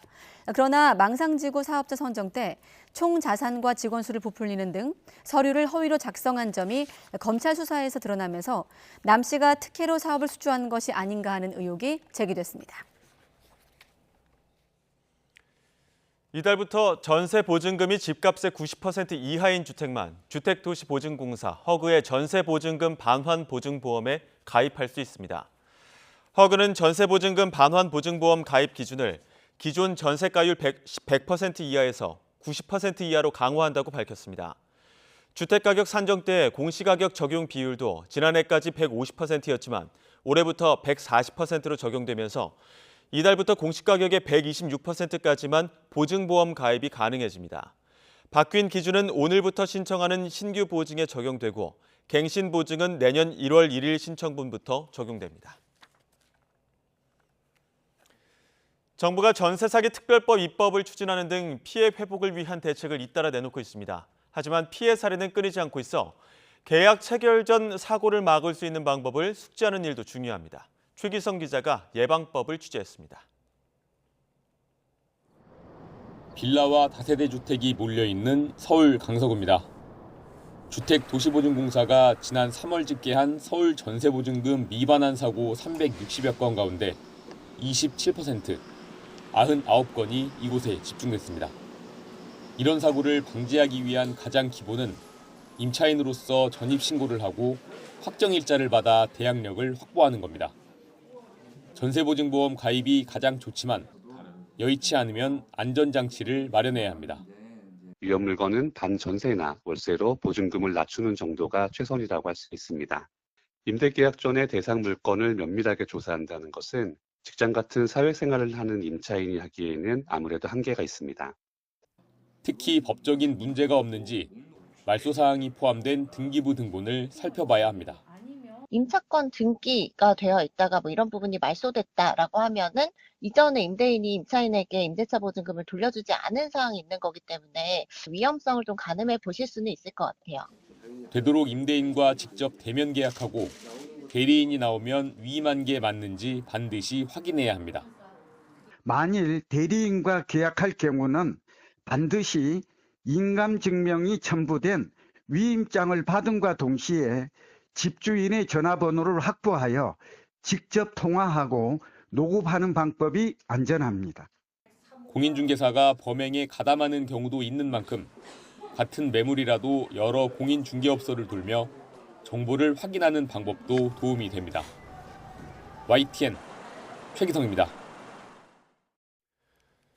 무역 수지가 14개월 연속 적자 행진을 이어가고 있습니다. 반도체 수출액이 급감했지만 자동차 수출이 늘고 에너지 수입액이 줄면서 무역 적자 규모는 점차 개선되고 있습니다. 윤혜리 기자의 보도입니다. 반도체 수요와 가격이 동반 하락하면서 우리나라 수출도 7개월째 역성장을 이어가고 있습니다. 지난달 수출액은 496억 달러로 1년 전과 비교해 14.2% 줄었습니다. 15대 주요 수출 품목 가운데 반도체가 40% 넘게 급감하는 등 자동차와 2차 전지를 제외한 대다수 분야에서 수출이 감소했습니다. 지역별로는 중국과 아세안 지역에서 반도체 수요가 줄면서 수출이 부진해졌지만 미국은 물론 유럽연합과 중동에서 한국산 차에 대한 수요가 늘면서 수출이 증가하는 추세입니다. 최대 수출 대상국으로서의 중국, 미국과의 간격이 많이 줄어들고 있고 최대 수출 품목으로서 반도체와 그다음 수출 품목으로서 자동차 간의 격차가 많이 줄어들고 있는 상황입니다. 수입은 원유나 가스 등 주요 에너지원 수입이 줄면서 지난해보다 13.3% 감소한 522억 달러로 집계됐습니다. 하지만 수입액이 수출액을 여전히 웃돌면서 지난달에는 26억 달러 적자가 났습니다. 지난해 3월 이후 14개월 연속 적자 행진인데 1995년 5월 이후 최장 기록입니다. 다만 에너지 수입액이 줄고 자동차 수출액이 부진한 반도체 수출액을 메꾸면서 적자 규모는 점차 줄어들고 있습니다. 정부는 글로벌 경기 회복 지연과 반도체 업황 부진으로 무역 적자가 계속되는 어려운 상황이지만 규모는 감소하는 추세라고 설명했습니다. 또 조기에 흑자 전환을 이룰 수 있도록 총력을 기울이고 있다며 59억 달러를 유치한 이번 순방 성과를 토대로 수출 시장 개척도 적극적으로 지원하겠다는 계획입니다. YTN 윤혜리입니다. 고금리의 대출 문턱이 높아지고 서민들의 채무 상환 부담도 커지면서 불법 사금융 피해가 큰 문제로 떠오르고 있습니다. 급전이 필요한 상황에서 단돈 5만 원이라도 빌리기 위해 전당포를 찾는 손님들도 많아진 모습입니다. 강희경 기자입니다. 서울 강남에 있는 한 전당포에 담보 물건들이 전시돼 있습니다. 비싼 명품 가방 외에도 5만 원짜리 모형 자동차와 몇 년간 수집해온 우표까지 금액대도 다양합니다. 당장 급전이 필요한데 구할 곳 없는 사람들이 문을 두드리는 겁니다. 개인 신용 대출이나 다 받으려고 했는데 신용으로서 더 이상 나오지 않을 때 내 신용을 보지도 않고 나의 소득 중개만 되면 얼마든지 물건을 300만 원까지는 그냥 물건을 맡기고 돈을 받을 수 있으니까. 최근엔 연령대를 가릴 것 없이 방문객이 부쩍 늘었습니다. 특히 취약계층일수록 금융권 대출이 쉽게 나오지 않다 보니 불법 사금융에 내몰리지 않기 위해 푼돈이라도 빌리려는 사례가 많습니다. 아무래도 이제 금리 물가 다 오르다 보니까 조금 이제 자금 사정이 빠듯해서 카드 대납을 위해서 또는 이제 이자 비용을 막기 위해서 또 대출로 또 이자를 막는 좀 이런 게 좀 늘어난 것 같아요. 실제 고물가와 고금리가 이어지면서 서민층의 채무 상환 어려움은 커지고 있습니다. 올해 1, 2월 금감원에 접수된 불법 채권 추심 피해 상담 건수는 271건으로 지난해 같은 기간보다 2배 늘었습니다. 또 지난 한 해에만 불법 사금융 피해 4,510건에 대해 정부의 무료 법률 대리 지원이 이뤄졌습니다. 불법 채권 추심을 당하거나 법정 최고금리 초과 대출을 받은 피해자들이 주된 대상입니다.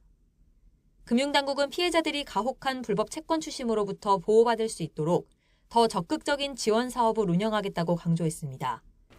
금감원도 대부업건을 상대로 준법 운영을 거듭 당부하고 나섰습니다.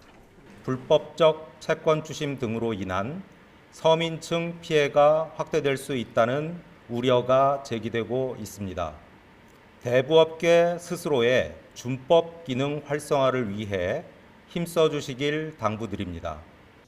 다만 법정 최고금리가 여전히 20%로 묶여있는 한 서민들은 계속 제도권 밖으로 내몰릴 수밖에 없어서 최고금리를 현실화해야 한다는 주장에 더 힘이 실릴 것으로 보입니다.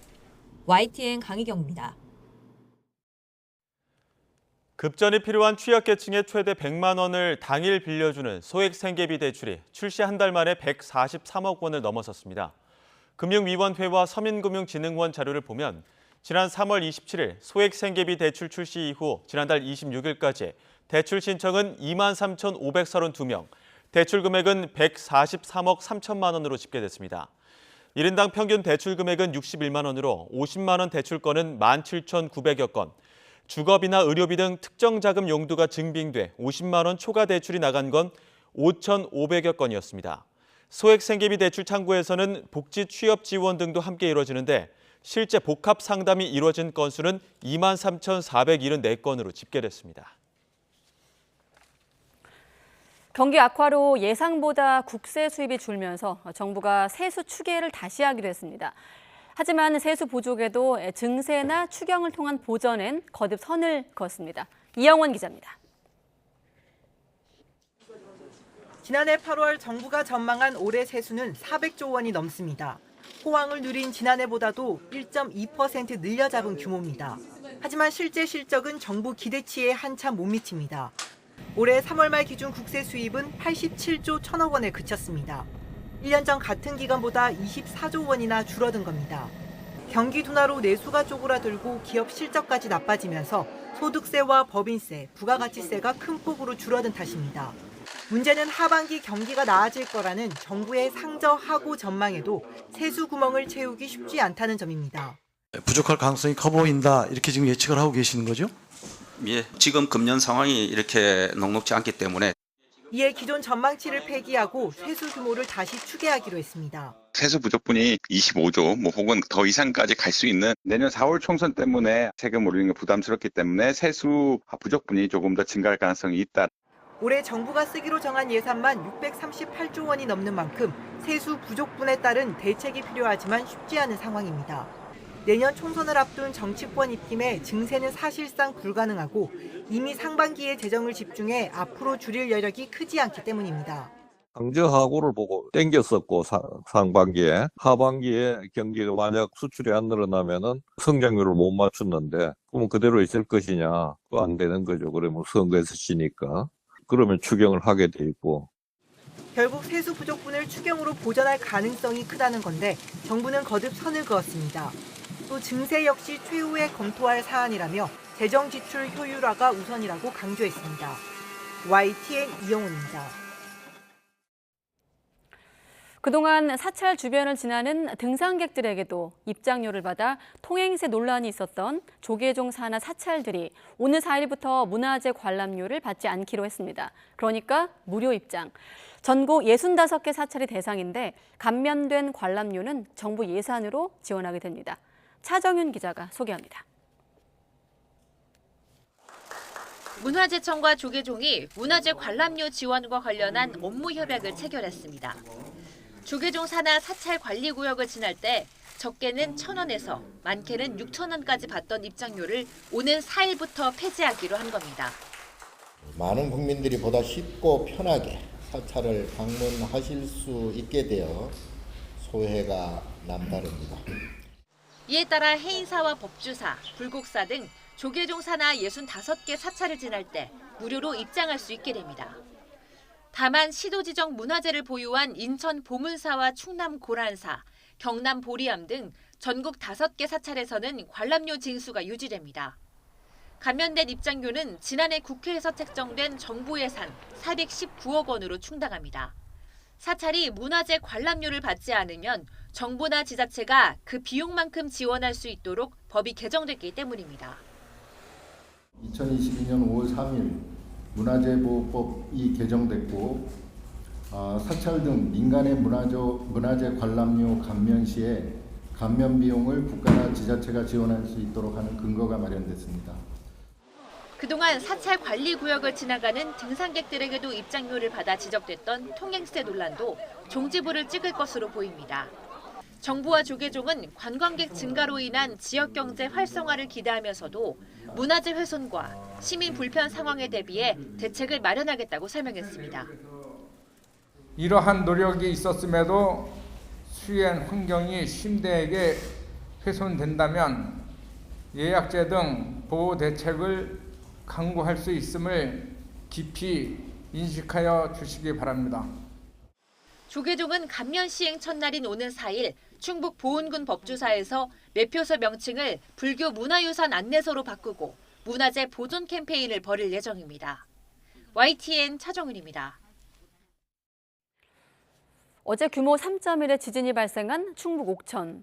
한반도 3대 단층대 하나인 옥천 단층대가 통과하는 지역입니다. 지난해 인근 괴산에서 규모 4.1의 강진이 발생하기도 했는데 그동안 잠잠했던 단층대가 깨어나는 것 아니냐는 불안감이 번지고 있습니다. 김민경 기자가 취재했습니다.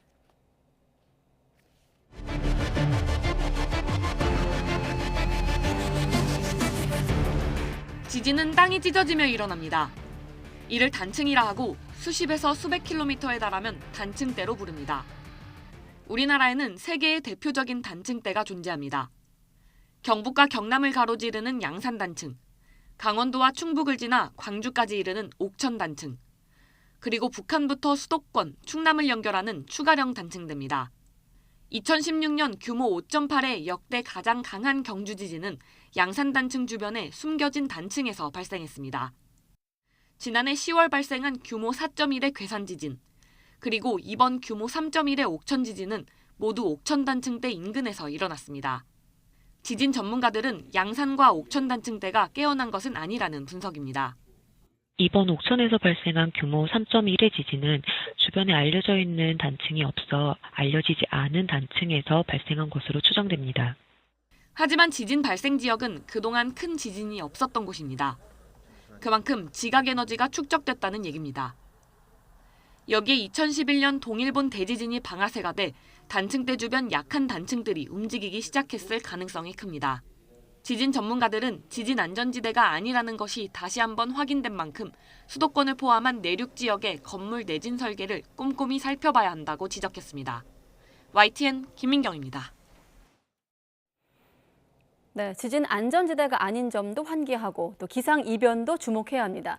3년째 이례적으로 길게 이어지면서 지구촌 곳곳에 기상이변을 몰고 왔던 라니냐 현상이 사라졌습니다. 하지만 라니냐와 반대 현상인 엘니뇨가 시작되고 있어 올여름 날씨에도 경고등이 켜졌습니다. 이어서 정혜윤 기자입니다. 파키스탄을 덮친 기록적인 폭우로 도로가 온통 물에 잠겨 사라졌습니다. 독일에는 100년 만의 폭우로 마을 전체가 떠내려온 나무와 쓰레기로 뒤덮였습니다. 인도는 50도 가까이 기온이 오르는 전례 없는 4월 살인 폭염에 몸살을 앓았습니다. 지구촌 곳곳을 강타한 이런 기상이변의 원인은 이례적인 3년 라니냐였습니다. 라니냐는 열대 동태평양의 바닷물 온도가 평년보다 낮아지는 현상입니다.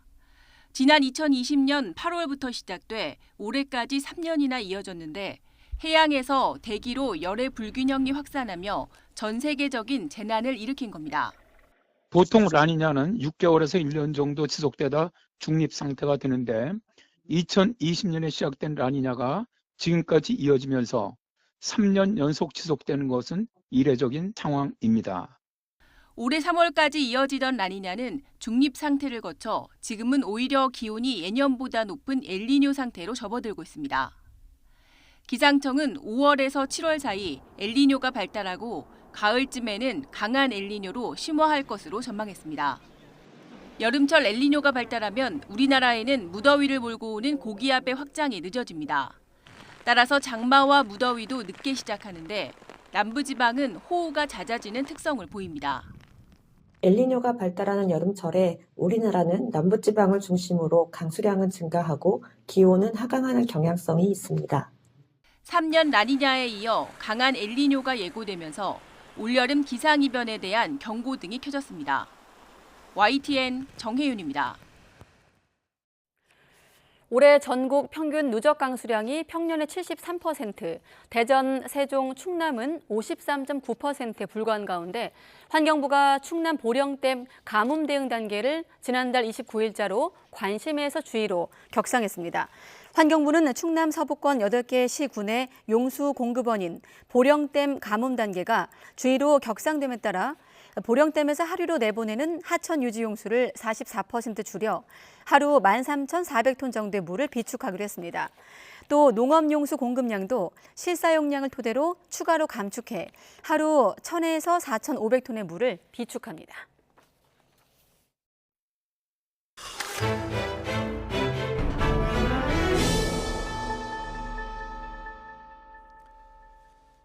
옛 원숭이 두창 엠폭스 국내 확진자가 5명 더 추가 확인돼 누적 환자는 47명. 이 가운데 국내 감염 추정 환자는 41명이 됐습니다. 질병관리청은 지난달 28일 1명, 29일 1명, 어제 3명이 새로 확진됐고 모두 증상 발현 3주 이내 해외여행 이력이 없고 국내에서 밀접 접촉 등이 확인돼 국내 발생으로 추정된다고 밝혔습니다. 신규 환자 거주지는 서울 3명, 충남 1명, 부산 1명이며 모두 내국인으로 발진과 발열 등 의심 증상이 나타나 질병청 콜센터로 본인이 신고한 사례가 4건, 의료기관의 신고가 1건입니다. 이런 가운데 국내의 엠폭스 치료제인 테코비리마트와 백신인 진네오스가 확보됐는데도 국민 절반 이상은 치료제와 백신에 대해 잘 모르는 것으로 나타났습니다.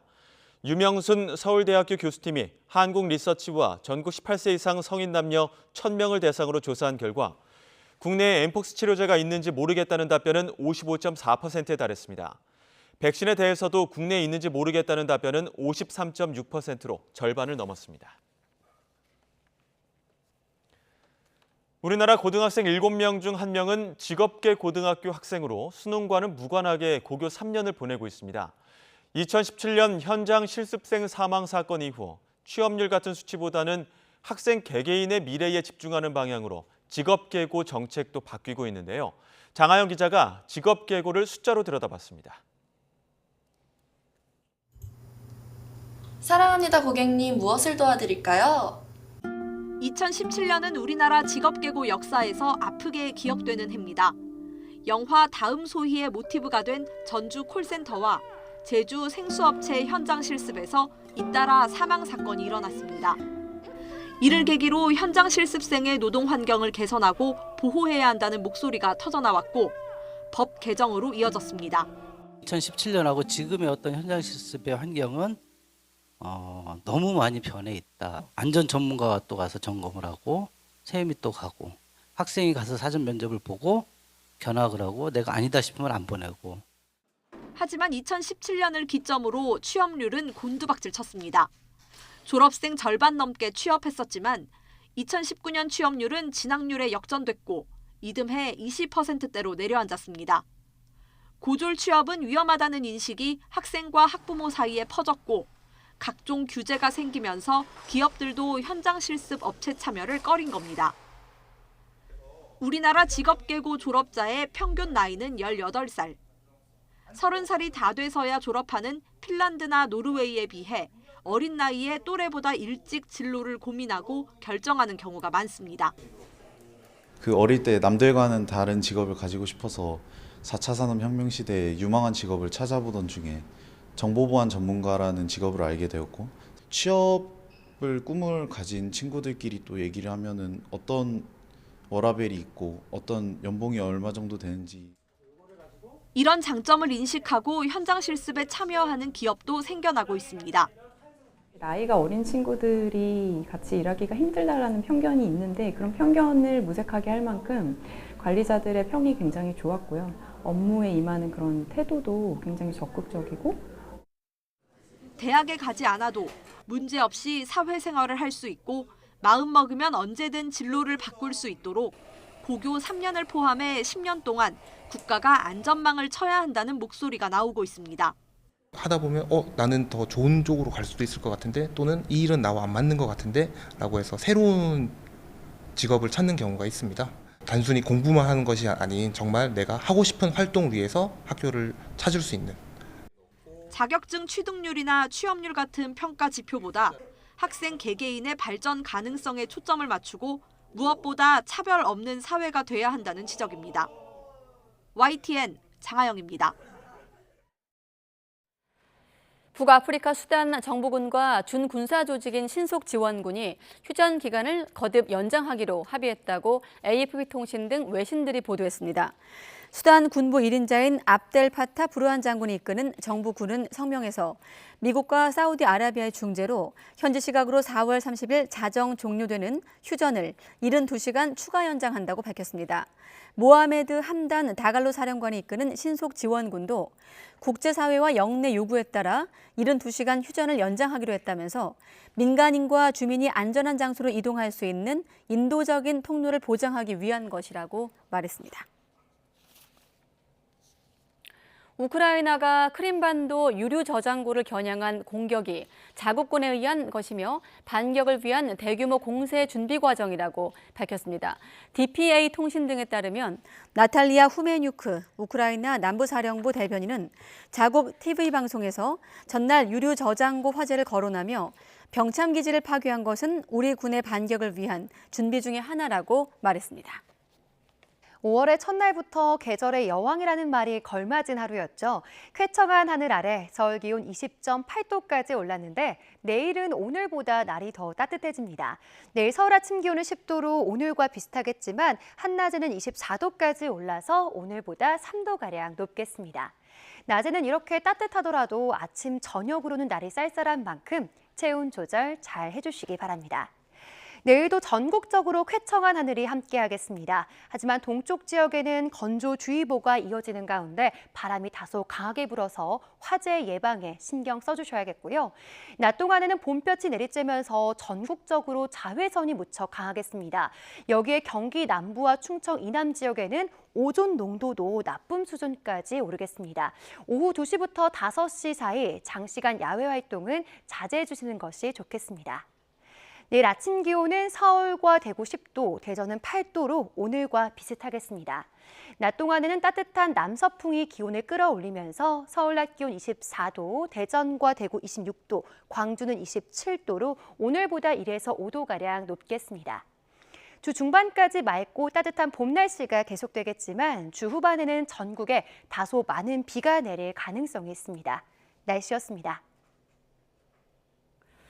네, 가장 빠른 종합뉴스 뉴스큐 마치겠습니다. 이어서 이브닝 뉴스가 방송됩니다. 시청해주신 여러분 고맙습니다.